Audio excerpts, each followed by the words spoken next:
1971 সালে ঢাকা রেসকোর্স ময়দানে পূর্ব পাকিস্তানি সেনাবাহিনীর পক্ষ থেকে নিয়াজি এবং ভারতের পূর্বখণ্ডের সেনাবাহিনীর পক্ষ থেকে অরোরা উপস্থিত থেকে আনুষ্ঠানিকভাবে পূর্ব পাকিস্তান আত্মসমর্পণ করল। সেদিন ভারতের কাছে উপস্থিত ছিল মুক্তিবাহিনীরও প্রধান। তেমনিভাবে সৃষ্টি হলো 1971 সালের 16 ডিসেম্বর একটি নূতন রাষ্ট্র বাংলাদেশ।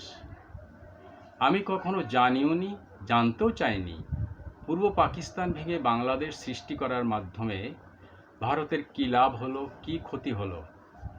আমি সেই হিসাব ছেড়ে দিয়েছি ভারতীয়দের উপরে। কিন্তু এটুকু শুধু জানি, আমার মানুষ সেদিন থেকে সব হারালো। যে 1 কোটি মানুষ যারা ভারতের শরণার্থী রূপে আশ্রয় নিয়েছিল, না তারা বাংলাদেশের পতাকা ছুঁতে পারল, না ভারতবর্ষের মাটিতে ভারতীয় হিসাবে তারা থাকতে পারল।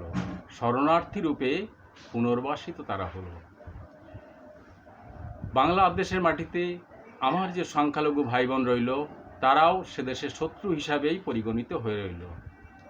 বাংলাদেশ সরকার সেই শত্রু সম্পত্তি আইন যেটা পূর্ব পাকিস্তান প্রচলন করেছিল, সেই আইন তারা পরিবর্তন করেনি। শুধুমাত্র কিছু ধারার তারা পরিবর্তন করে রেখে আমার সংখ্যালঘু হিন্দু ভাই বোনদের শত্রু হিসাবেই তারা পরিচিত করে রাখল।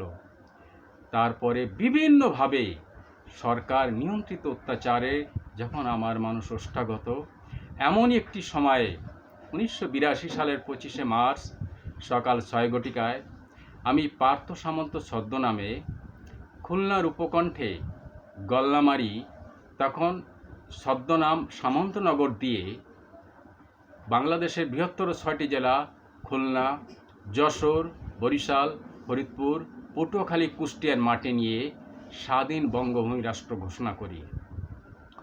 আমি এবং আমাদের জাতির পিতা শ্রী নিত্যানন্দ ব্রহ্মচারী এই সমস্ত পরিকল্পনা আমরা দুজনে মিলে তৈরি করি এবং আমাদের প্রথম প্রচারপত্র লিফলেট মুদ্রিত হয় কুষ্টিয়ার মধুমতি প্রেস থেকে।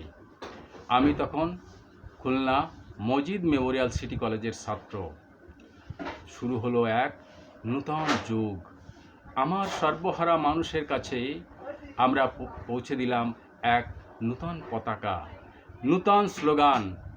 পৃথিবীর বুকে সবচেয়ে বড় সমস্যা মানবাধিকার যে সমস্যা, সেই সমস্যা সমাধানের জন্য আমরা দুজন মিলে তৈরি করলাম এক নূতন রাস্তা এবং বিশ্বের মানুষকে সেদিনকে ডাক দিয়ে বললাম যে তোমরা এগিয়ে এসো।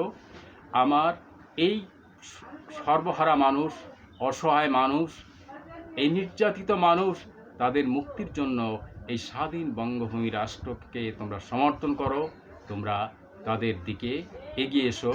এবং দিকে দিকে আমাদের মানুষ তখন নূতন স্লোগান, নূতন পতাকা নিয়ে পথে তারা নেমে গেল।